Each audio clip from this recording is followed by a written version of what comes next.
Halo, perkenalkan nama saya Reza.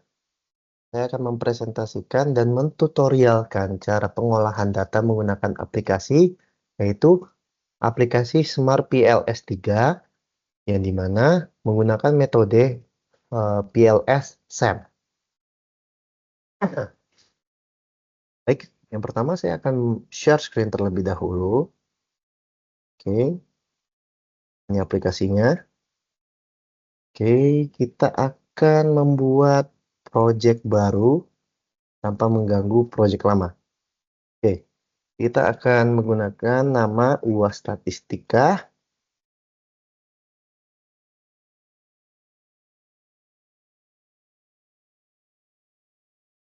Oke, oke, kita close saja project ini.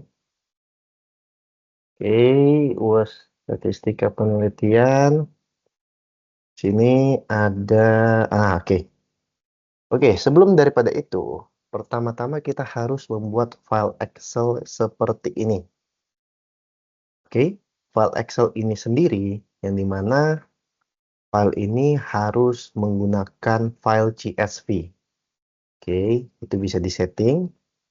Oke, di mana file data-data tersebut jika tidak digunakan file CSV akan tidak bisa. Kemudian kita akan import data. Oke, ini yang sudah saya ubah menjadi file CSV. Oke, comma separated value. Oke, oke, kita buka olah data penelitian.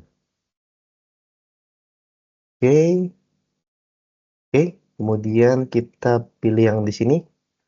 Kemudian di sini akan kosong kan? Lalu kita sesuaikan dengan variabel-variabel kita. Di mana ada variabel saya, penelitian saya yaitu ada innovative behavior, knowledge sharing, work engagement, dan high performance work system. Oke, kemudian kita tekan shift, lalu geser ke bawah sampai variabel ke-6. Oke, sesuaikan dengan model penelitian, kemudian knowledge sharing, shift, tekan sampai nomor 7. Oke, work engagement ini sedikit banyak punya saya, 14. Oke, kemudian high performance work system. Oke, oke. Kemudian dirapikan.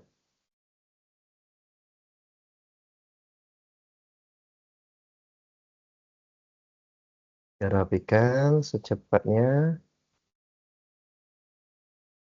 Oke, ditekan align, tekan align. Kemudian sesuaikan dengan model penelitian. Oke, supaya tidak terjadi hal yang tidak diinginkan atau kesalahan yang tidak diinginkan, kita harus mengecek satu persatu total dari jumlah pertanyaan.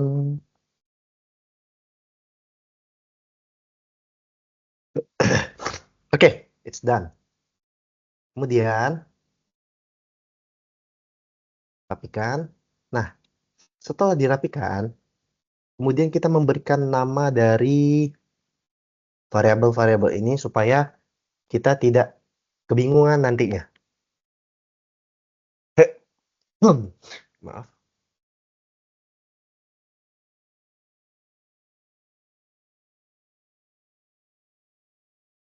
Oke, kita ubah.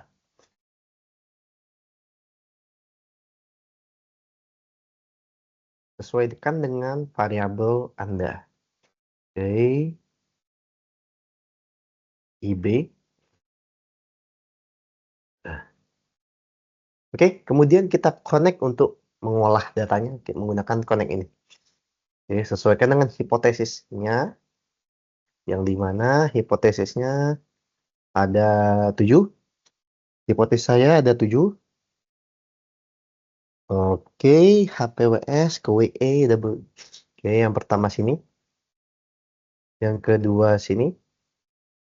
Yang ketiga sini. Yang keempat ini. Yang kelima, sini. Oke, plus 1 WE ke IB. Oh, sorry. Kita unduh dulu. Ini baru knowledge sharing ke innovative behavior. Oke, oke, kita rapikan sedikit supaya memperindahnya, supaya dilihat enak. Oke, sudah? Lalu kita tekan calculate, yang dimana calculate ini adalah metode PLSM-nya. PLS algoritma. Oke, bisa dilihat.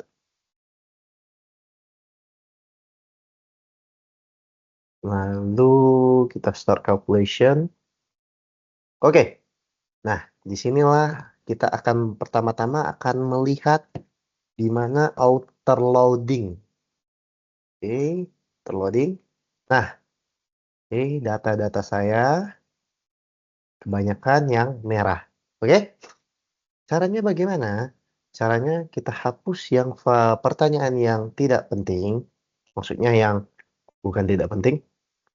Maksud saya yang tidak memenuhi nilai atau kriteria standar, yaitu di atas 0,7, tetapi ada syarat lainnya, di mana 0,6 itu masih ditoleransi dengan kriteria standar. Oke, yang di bawah 0,7 itu kita hapus. Oke, sebelumnya saya sudah mencatat yang pertanyaan apa saja yang harus dihapus, yang tidak bagus. Oke, ini. Oke, 3, 5, oke, KS 2, 5, 6, 7. Oke, kita hapus. Word engagement ini sedikit banyak, dimana kita menghapus nomor 3, nomor 4, nomor 6, number 6, number 8, number 10, nomor 11, nomor 12, nomor 14, nomor 13 dulu, nomor 14, oke. Kemudian nomor 2, high performance board systemnya. Nomor 2, nomor 3, nomor 5, nomor 7, nomor 8, nomor 9, oke, sampai 12 ini. 10, 12, oke. Oke, sudah lengkap. Mari kita kalkulasikan ulang, yang dimana kita menggunakan kalkulasi PLS SEM.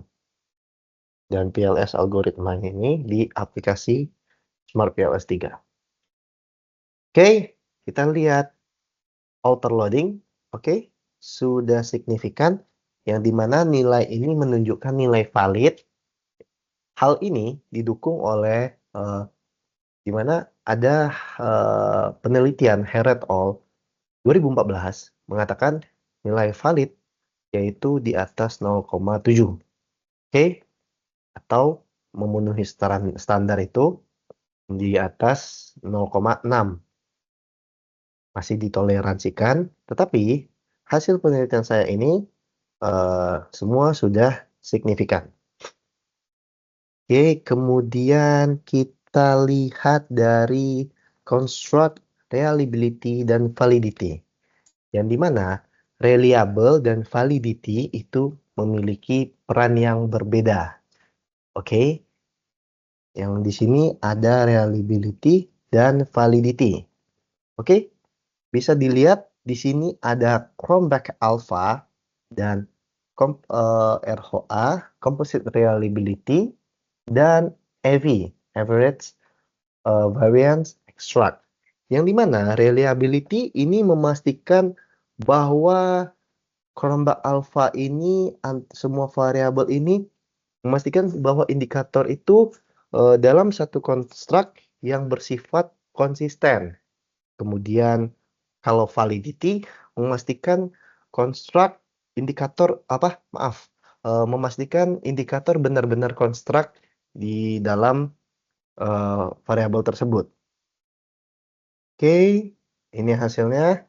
Oke, terdapat yang merah, tetapi Chromebug Alpha dan Chromebug ini nih tidak valid dikarenakan nilainya tidak kurang dari 0,7. Kemudian KS juga kurang dari 0,7 dan composite reliability-nya masih benar-benar konstruk.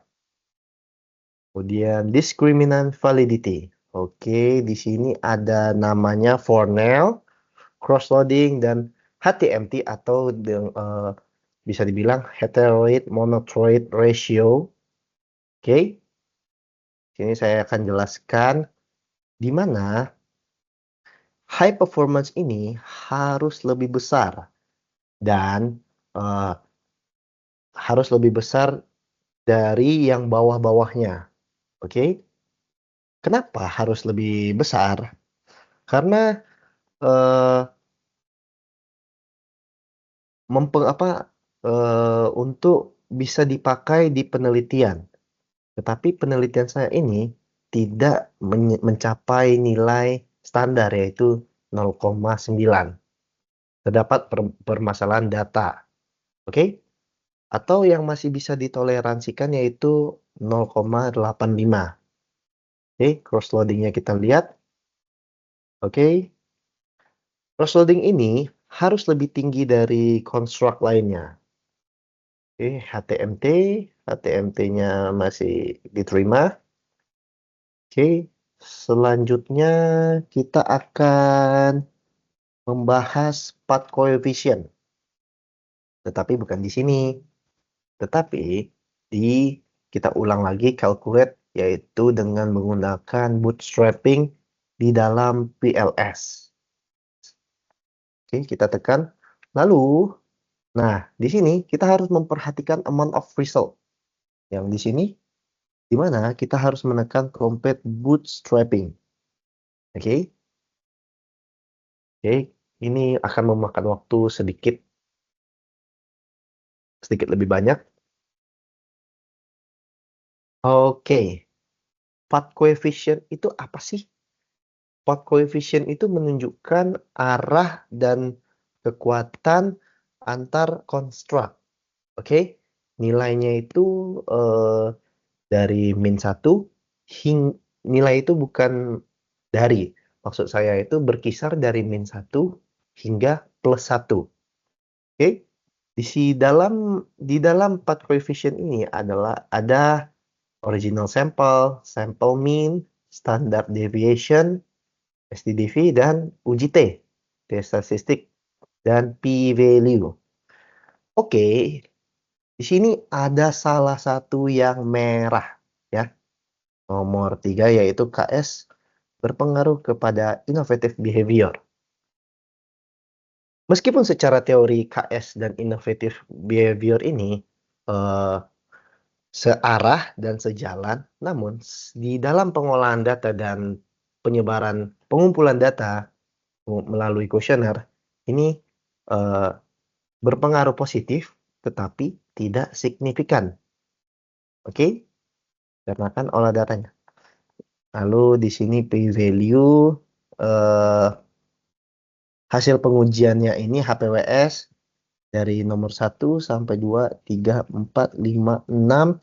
Pengujian ini menunjukkan bahwa hubungan hipotesis ini bisa dibilang diterima. Oke, confidence interval. Kita lihat sedikit. Samples, oke, good, very good. Sample mean ini, oke, saya jelaskan sedikit. Sample mean ini berfungsi untuk sebagai hipotesis ini berpengaruh positif atau negatif terhadap maaf. Maksud saya, sampel mean ini berfungsi sebagai hipotesis, pernyataan hipotesis ini positif atau negatif. nilainya itu tidak lebih kurang dari 1. Oke. Kemudian kita akan melihat dari indirect effect. Oke. Terdapat salah satu word engagement dan innovative behavior. Oke. Di sini berpengaruh positif, tetapi tidak signifikan. Artinya, dalam dalam pengumpulan data, kebanyakan data ini memiliki data yang asal-asalan atau datanya itu kurang valid. Oke, sini. Lalu kita akan melihat mediasi. Oke, dari model saya yang ini bisa dikatakan ada 3 mediasi. Tetapi di dalam penelitian saya hanya memakai satu mediasi, yaitu word engagement. Saya akan jelaskan mediasinya itu apa saja. Bisa jadi word engagement ini terhadap knowledge sharing, mediasi knowledge sharing terhadap innovative behavior, kemudian mediasi uh, high performance terhadap innovative behavior, yang dimana mediasi ini bisa dipakai di mana saja. Kemudian saya menggunakan word engagement ini dikarenakan belum ada penelitian yang meneliti tentang ini. Namun di dalam hasilnya itu berpengaruh positif tetapi tidak signifikan. Oke, baik, ini adalah uji mediasi saya. Dari hasil teori itu memang searah tetapi tidak signifikan. Kemudian hasil R-square. Ini R-square itu terletak di PLS algoritma. Hasil yang ini, yang dimana ada di quality kriteria. Oke, kita lihat di sini R-square. Oke, R-square saya itu bisa dibilang lemah dikarenakan jika kuat itu di atas dari 0,75. Namun jika lemah itu di kisaran 0,50 sampai 0,50, 0,75, 0,50 sampai ke 0,75 itu dibilang sedang, 0,25 ke 0,50 itu dibilang lemah. Namun 0,25 sampai ke bawah, di bawah dari 0,25 itu dibilang sangat lemah. Namun hasil membuktikan di sini innovative behavior ini terbilang lemah, knowledge sharing ini terbilang lemah juga, dan word engagement juga terbilang lemah. Kemudian saya akan menjelaskan sedikit mengenai tes statistik. Di sini tes statistik saya diterima. Mengapa demikian? Karena eh, tes statistik itu syaratnya adalah tidak lebih kurang dari 1,96. Lebih dari 1,96 itu signifikan. Namun di sini saya lebih dari 1,96, ini signifikan. Ada signifikannya itu ada 2. Yang pertama high performance word system dan word engagement terhadap innovative behavior. High performance word system terhadap word engagement dan knowledge sharing, yaitu itu positif diterima, dan 3 di atas ini tidak diterima, tidak signifikan. Oke, R-square ini gunanya adalah dari menghitung dari pengaruh dari independen ke dependen. Oke, SRMR model fit, oke, tidak diterima. Oke, kurang lebih ini model saya. Setelah saya hapus beberapa pertanyaan yang tidak relevan dan tidak menunjukkan manfaat dari olah data ini. Oke, baik. Mungkin sekian dari saya terkait tutorial dan presentasi tugas UAS statistika penelitian, jika ada salah atau komen, boleh di-komen di kolom komentar, tetapi, jika ada pernyataan yang ingin dilebihkan, silakan hubungi saya. Oke, baik sekian dari saya, terima kasih.